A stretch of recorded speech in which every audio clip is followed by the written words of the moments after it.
Si vous avez déjà acheté une voiture d'occasion, vous le savez, le kilométrage d'un véhicule est l'un des premiers éléments auxquels il faut être attentif.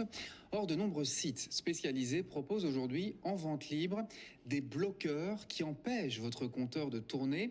Alors, comment se prémunir contre ce genre d'arnaque? Vous allez voir qu'en Belgique, plusieurs ressources existent. Aline Delvoye, Marco Sacomano et Kamel Azouz. À chaque kilomètre parcouru, la valeur d'un véhicule diminue. Alors, pour revendre une voiture au meilleur prix, les fraudeurs ont toujours fait preuve d'ingéniosité. Oublions cette folle légende urbaine de rouler en marche arrière pour réduire le kilométrage. Aujourd'hui, un petit appareil permet de bloquer le compteur kilométrique.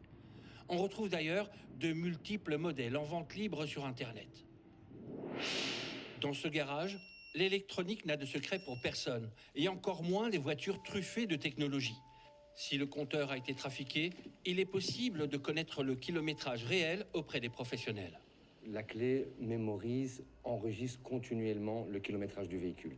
Même si la personne veut bloquer le compteur kilométrique, celle-ci continue à tourner. Aussi, via les airbags, via les commandes électroniques, il y a énormément de composants électroniques qui peuvent prouver le kilométrage réel du véhicule. Si dans certains pays d'Europe, la fraude au compteur prend de la vitesse, la Belgique est l'un des pays les plus transparents en termes de kilométrage grâce à sa réglementation.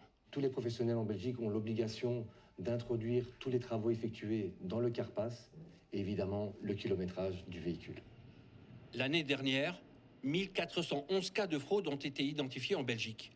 Un chiffre dérisoire en comparaison avec d'autres pays. Cela, on le doit au CARPAS, qui reprend obligatoirement l'historique de chaque voiture.